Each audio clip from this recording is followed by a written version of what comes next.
Welcome, dear viewers, to a new episode of The Untold, where we're going to share with you the behind stories of our guests, especially when it comes into their success and great achievement. In today's episode, we're going to know more about coach and architect Mohammad Albualian, so stay tuned with us. And we'd like to welcome our guest in today's episode of The Untold. We're going to know more about his story. We are really glad to welcome with us the coach, the architect, Mohammad Albualian. Really happy to have you here. Thank you for having me. So, of course, at the beginning, talking more about being a coach and an architect is something very great, but people would consider being an architect as something, let's say, more difficult. You need more time, you need more effort, and so on. So let's start with the beginning. Tell us more about why did you choose studying architect? Like, was it something you dreamt from, let's say, when you were a child?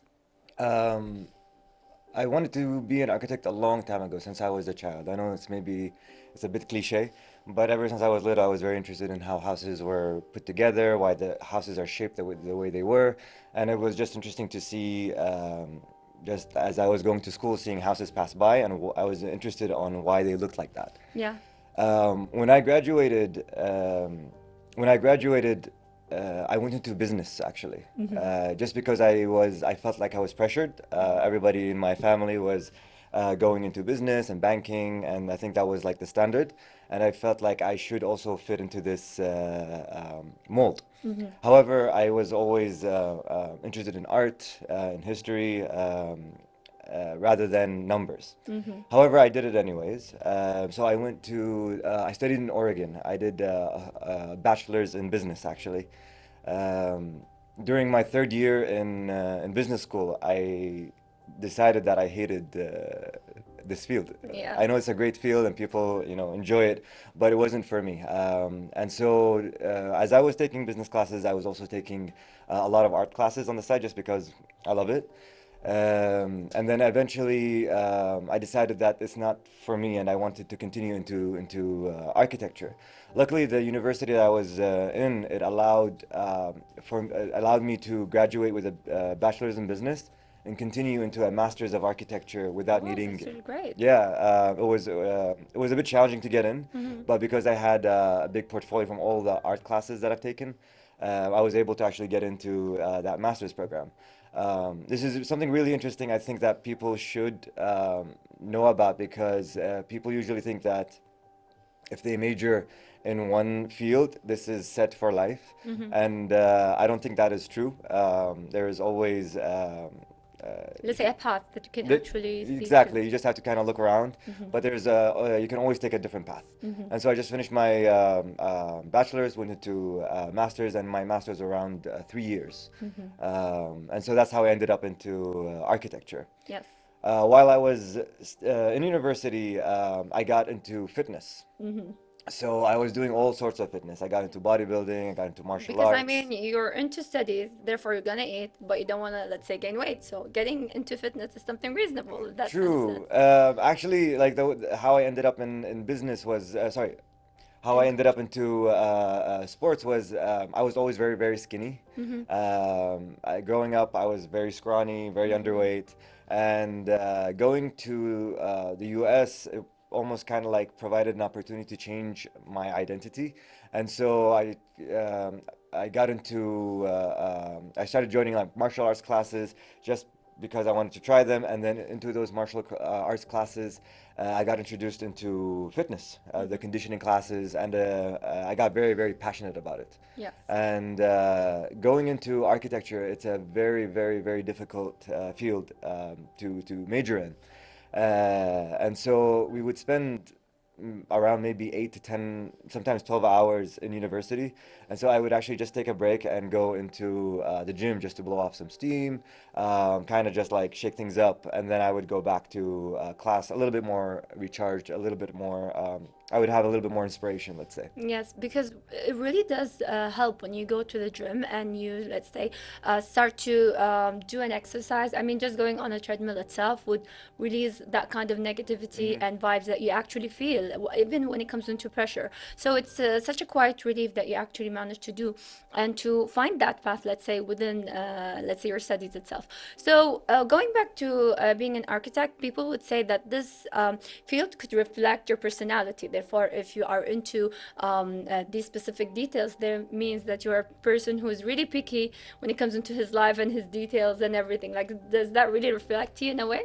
Um, in a sense, for me, not really like that I'm picky, but There's a architect. but, so we can see that it's Yeah. going to happen. But the way like when I enter spaces, I usually just look around. This is what I like every time I enter a space. If I'm even not only inside, but architecture also it expands outside. So I'm always looking at details. I'm always looking at how things come together. How the lighting looks. How did they think about this? Was this a mistake? Was this intended? Is this arbitrary, or is it actually there's a reason for it? And so I just think about all these things that are happening, and then I just have a lot of questions. Sometimes I would ask whoever I'm, if I'm at someone's house, like what happened there, or why'd you do this, and it's a great conversation starter. Yes. But I don't, there's a stereotype that people, let's say that architects are very picky, and there's like a certain, like they're very strict. Yes. But for me, I not like that. I'm a bit loose, let's Yes. say. So we can say today in today's episode that there is another side for an architect. Like you could be loose and just Yeah, I feel like there's like a stereotype image for yes. architect where they all wear black, they have turtlenecks and glasses. Yes. It's a stereotype. Like if you look up any architect, they're always wearing doing Yes. that. And architecture for at least for me, you're a public servant. So sometimes architecture takes this image that it's a high art, or it's only accessible to certain people. But architecture expands beyond that. It not only into buildings, but it goes into our streets. Architecture talks about history. It reflects our culture. So it's a very deep field. It's not surface level of what Yes. kind of finish, what kind of paint, Right. but instead of what kind, but why did you choose this finish? Why did you choose this paint? Oh, I chose, let's say, brick because it reflects history. We've always used brick in our houses. Or if I used, let's say, adobe, which is like mud or whatever, it reflects history and tells a story. Whereas, like in modern times now, because of technology, there's I think a lack of expression. So we no longer reflect our history. We lose our identity. Everything is like aluminum and glass. Right. So if you take a building and you put it in any other country, it wouldn't matter, essentially. Yes, I do agree with you in that matter of senses because when you travel to different country, you start to see that kind of sense of culture, of history, especially if you go to Europe. Lots of people don't like Yes. to, let's say, change anything when it comes into the house itself. You can see that there are lots of houses that built in the 60s, let's say talking more about 16th century and so on. So we can see that people are still really afraid or don't want to ruin that kind of sense of history. So yeah, and I think we're kind of having that here in Kuwait is that people are wanting to be, let's say, more modern and wanting to get rid all of the things that, let's say, attach them to the past. And especially here in some Kuwait areas, you can see some homes that are really built in the 70s with that kind of sense, and it gives you, reflect you how people used to live in these homes and how beautiful they were. And once you enter, they do have the same sense. So we can do feel that kind of sense of talking about the time, the history itself. So it's very important.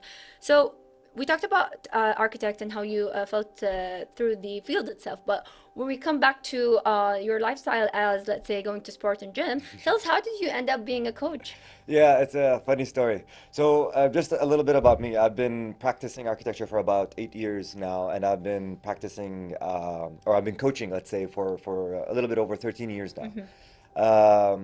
When I was back in school, because I got so much into fitness, I got a little bit more involved in classes, and so I started talking to coaches and wanted to learn how to coach because I saw the effect how it was on me. I want to actually help people, and so I interned and I learned how to coach, and when I came back here in the summer, there were some gyms opening up Yes. in Kuwait, and I just approached them. I'm like, hey, do you mind if I would like to just use your facility free of charge, but I can coach your classes? And so I developed like a relationship with these gyms where I would just keep coming back in the summer and then coach their classes. And I developed like a relationship not only with the owners, but with the community itself. And when I graduated, I actually got into coaching right away. So I didn't get into architecture while I was still finding a job. I ended up coaching for I think full time for about 2 years. Eventually, I found my path in architecture, and then I switched my coaching to part time.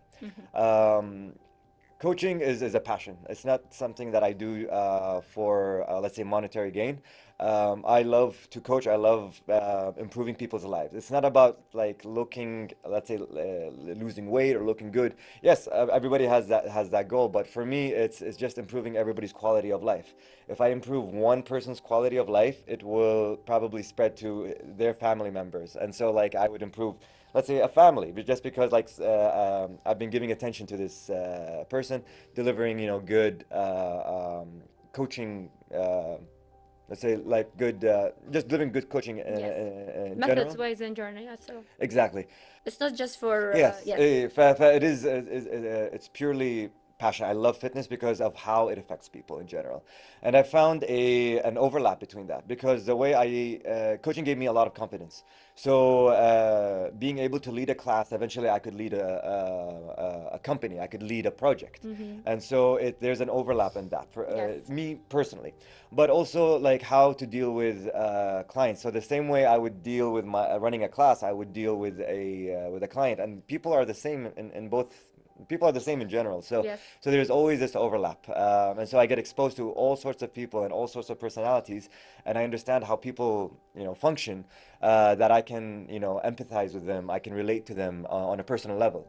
And architecture or coaching or running a business in general, it just literally comes down to relationship and how you can maintain that, and that's how those two fields come Yes, together. yes, and connect together. And as you just mentioned, business. So we can see that even business is playing a big role in it. Oh So, yeah, yeah. talking more about something very important that you just said is talking about community. So you said that you felt, let's say, with the talking more about sport community, because we've seen people get really attached in sport community once they know that, let's say, for instance, that there's a good coach, the ones that listens to us, that modify our life, and so on. So coach and members do get that kind of bond and relationship that people get really connected. And I feel that sport community is really more of a family, that they stay together. And once we find that kind of sense of family, we will be, let's say, obliged to stay together no matter what. Like even when it comes into shifting to different gym, it would be so difficult for them to just, 100%. let's say, sacrifice my own community here and try something new. Yes. So how do you see that? I think it's the sense of community is what makes or breaks a gym. Having this strong bond that people come to the gym not to lift weights, it's to socialize. Right. It's to have fun. It's like there's it's a duania Right. in essence. And so it's they go to the gym, they just have fun, they let go a little bit of their responsibilities and just enjoy themselves. Indeed. And so like the class is fun, there's that sense of camaraderie, there's that sense of community, everybody's doing that same workout, everybody's suffering through the same workout, so they develop like this relationship, Yeah. and so you get these communities within communities where Right. people always come to that same class at that same time because that's where their friends are at. They would never show up to the morning classes Right, or right. show up to the evening classes. So it's really interesting seeing that develop and how like sports or fitness in general brings people together. Yes, I couldn't agree with you more on that. We're going to continue, of course, when it comes into you being here and, of course, presenting that matter. But, dear viewers, we're going to head to a break and then we'll be back. And welcome back, dear viewers. Continuing with our guest, Coach Mohammad. So, one of the most important thing is to find that kind of sense of balance. So, you've said in the beginning, when it comes into your, let's say, education, you've always had that kind of passion for architect. Therefore, you managed to succeed and to reach that by, let's say, balancing your life, balancing education, and trying to find that path. So, when it comes into having coaching as something you really have it as a passion, and also having a career in architect is something very great, but also at the same time it does really, let's say, goes ups and downs when it comes into different kind of, let's say, pressure that you face, whether it's through coaching hours or through your job itself. So do tell us about that kind of sense of balance. Okay, let me tell you about my day. So how I would do these, because I coach and I do architecture in the same day. Yes. So my day starts out at around 5 a.m. So I wake up at 5 a.m. I coach a 6 a.m. Class for 1 hour, and then I would usually sometimes have a personal training session right after, and then I would do my own training. So that takes up about 3 to 4 hours. I would be out of the gym around 9:10ish, around that. So I would go home. I would prepare for the day coming up for my architecture. And during then, I would go to the office, and then from around noon, I would stay all the way around to 7, sometimes to 8 p.m. Doing that. And then by that time, I'm like done. Yes. خلاص. And if this is how I essentially do it. Sometimes I would, if my day is, I have a light day at the office, I would go back to the gym and do maybe some extra personal training sessions. If somebody wants to do something after work, I would be flexible with that. Yes. And so I really like this duality because sometimes like you get locked into the office and you only sometimes if there's like issues or problems you need to solve, being in the same place looking at the same paper sometimes is difficult. So when I go out and I do something completely different, my brain sometimes just takes a break.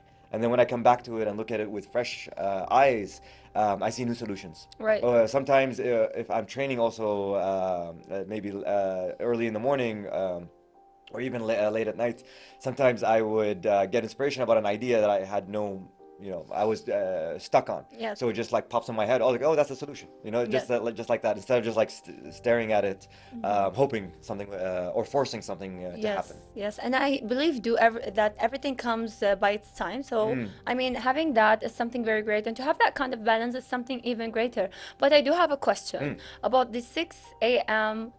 Members that come and Yeah. attend. Like, are they real? Like, do people Yes. do come? Like, do they exist? Yeah, so the 6 a.m. is, I've been coaching 6 a.m. for 6 years now.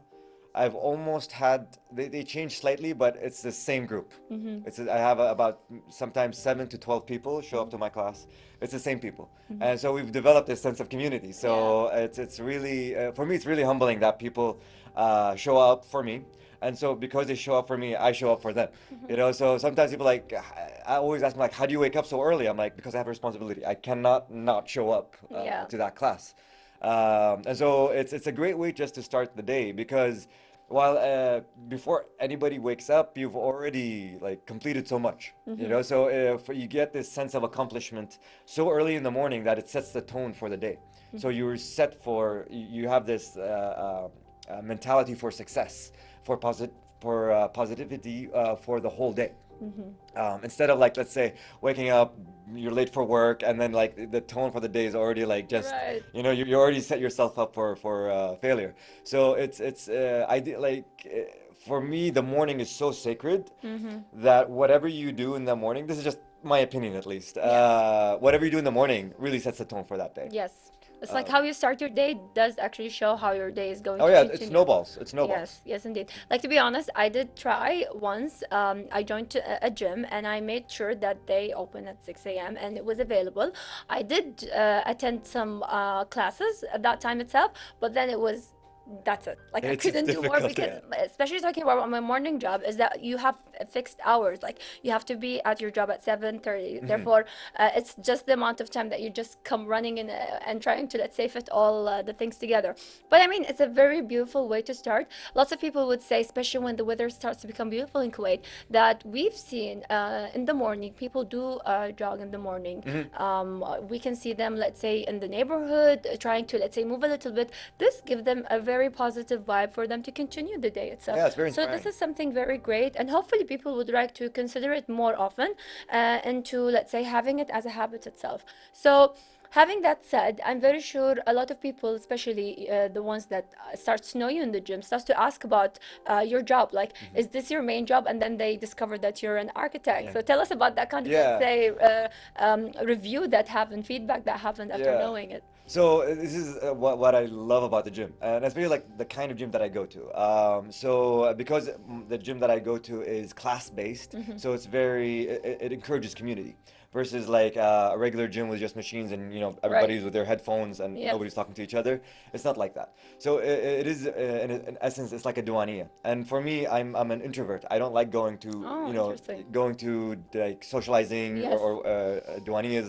I don't like Yes, this whole spending more of, let's social. say, social community and social, let's say, events that we actually have, especially in Kuwait. We Yeah. are a really socialized Yeah, community. so I struggle with social events or attending social events.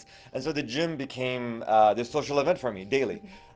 So when some of the members discover that I'm a designer, I'm an architect, they have their own businesses. Right. And so we actually get a lot of clients from the gym Oh, that's that they great. transfer over. It's crazy. I never thought It's this kind would of, let's happen. say, more of a way of that communicates everyone together, like connects everyone, let's say, together. Wow, that's Yeah, really and so beautiful. this is how they overlap. So These are it's the people who attend 6 a.m. having connections. Have to yeah. keep it in mind. So so I like it's really interesting because they become not only people that I coach or my clients, they become also my clients for design and architecture. Um, So it's very great to have that kind of sense of, let's say, communication mhm. together. And it's very beautiful to see the reflection of your members that they do have that kind of sense of, oh, you know what, you're an architect, so you can help us with the things Oh yeah, together. they always Yeah. like I have this thing in my house. What do you think I should do? Or I would just like just give them Yes. some ideas. So talking about ideas, lots of people, especially when it comes into your position as an architect, do have some kind of, let's say, blocks and ideas.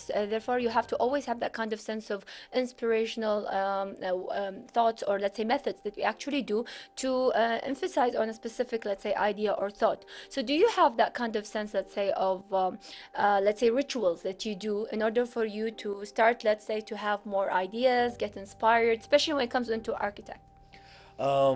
So not really. Sometimes I just listen to the client, like the way because like I'm very interested in people, and so when a client comes and talks about what he gives me a brief or she gives me a brief, I would just get into that brief. I would dissect it and then ask questions, and then you just develop this personal relationship where you start tailoring this design based on how they. Let's say they talk and how they imagine their Exactly, based lifestyle. on that vision, I would take that vision and then translate it. And what's interesting in that is sometimes I've had opportunities where I am essentially the client and I am the designer. So I ended up there's many gyms that I've designed. Wow, amazing. So I'm the coach and the designer. And Wow. so it's really interesting because I see it from a coaching and customer experience point of view, and then also through a designer point of view. And so when these two come together, you get a really interesting seamless design where I would make sure like if I was like how I would want to be coached in this class, and so I would design it based on that and Wow. from all that experience that I've gained coaching, or from all the experience from the clients I've been coaching and their complaints about gyms or Yes. whatever and how to fix that. Yeah, that's very interesting, because we do have that kind of problem is when once you stuck to a specific type of gyms and you like it, once you go to another gym, this is really difficult for the members to actually join and stay. Like for instance, I was associated with a year ago in Al Jahra area, and I was shocked that when we're talking about gyms, there were little and lack of gyms, and I only found one gym that was almost close to the gym that I normally go to, which was very challenging and difficult, which raises more of a point for people who have been associated in that area that they're neglected. A lot of people you can hear. So I do agree with you in that kind of sense of, let's say, hearing and understanding the problem and trying to find the solution. And one of the beautiful things that happens for an architect is always meeting people, seeing them for the first time, and then presenting for them the models of what could happen in the future. And then once the finishing happens, there's different stage of people. So once they come and approach, I'm very sure they're, let's say, sticking to their idea, aggressive. They don't want any change. I am the architect. I know what's going on. You just, let's say, start doing the models and so on. So tell us about clients and how do you work with them? Like, I'm very sure you have different type of clients that you actually deal with. So yeah, I've dealt with so many clients. I've worked on hundreds and hundreds of projects, like houses up to like small booths for small businesses, and you get such a variety of personalities, and it's essentially like. Sometimes the client thinks they know what they want Yes. because that's what they want essentially. And so because I've worked on so many different projects, I would essentially, try to ask them questions. Do you really need this? Is this your lifestyle? Right. And for example, let me give an example. So essentially, like we've always had the reception, and then we always had a duania. And we must have those. Right. And they get locked up most of the year, and nobody uses them. Right. And so they take up space, especially and that's really important for today because we have such small land sizes that Right. we no longer Like have they the have luxury. that spacious Yeah. space. Yeah. So when I introduced this idea of what if the reception is the living? What if the reception is an extension of the living? You use it for yourself every day, instead of designing your house for guests that maybe show up once, twice a year. And so once they think about that, and I show them some images that we've worked on and so on, they would be like, oh, you know what? That's totally right. Why would I just, do that? And so you change their minds. Yes. And that opens up new opportunities. Like you would, first of all, like the budget decreases because you Right. wouldn't have to design or even build that space. Right. And then at the same time, like it just opens up the space. You create a better quality space. Let me tell you a story that we actually had when it comes into building our chalet. Was we had different kind of ideas, and then we ended up, let's say, just looking at the architect and telling her, can't you build a rounding, let's say more of a rounded building? And she looked at us in a way, because all of us wanted to see the pool, and all of us wanted to have that space. She was like, building something without angles or something is not, you have to be, let's say, reasonable. I was like, you know what, it was just an idea, we just kept it off the table. So I do really understand what you're going through, and we do have lots of great people with great mind and imagination, but sometimes it's really difficult to create them in more of a sense that could be, let's say, in a sense that helps us to continue, of course, when it comes into our let's say lifestyle and so on. So one of the most important thing is to, let's say, tell the audience from your own point of view more of an let's say an advice, especially when it comes into taking your career, choosing your path, and picking something that you really love, because they always say if you love something, you are going to sacrifice everything just to accomplish it in a matter of a way that really becomes helpful. So when it comes to like deciding what you want to do and what your career is or what your path is in life, essentially, I don't think it's set. You can always start over. You can my biggest, I think, advice would be based. This is a personal opinion. Would be just to try so many things. I was so afraid to go into that martial arts class way back when, like 15 years ago. I was like, I would never want to go in there, but I was like, no, I want to do it. I went in and I got beat up. It Yes. hurt. Like I went home, I was like, Yeah. and With but I, bruises and everything. yeah, and I was like, you know what? But everybody was really nice to me. I want to go back again and again and again. And so I was really afraid. And you do it even if you're afraid. Right. So I would never want to start a business. That's so scary. There's so much responsibility, but you do it anyway. And so you just do what you love, even if it's scary. And if you don't know what you love, try many things until you find it. Right. Like, you just try so many things. Travel, read, do some activities. Yes. Let's say explore more until you reach Explore towards where you want until you find something Yes. that sparks your interest, and then just look into it more and see where that leads you. Well, to be honest, it was a really pleasure having you here. Thank you very much for being our guest today in the Untold, and hopefully everyone did enjoy watching us. Stay tuned with us, dear viewers, after this break.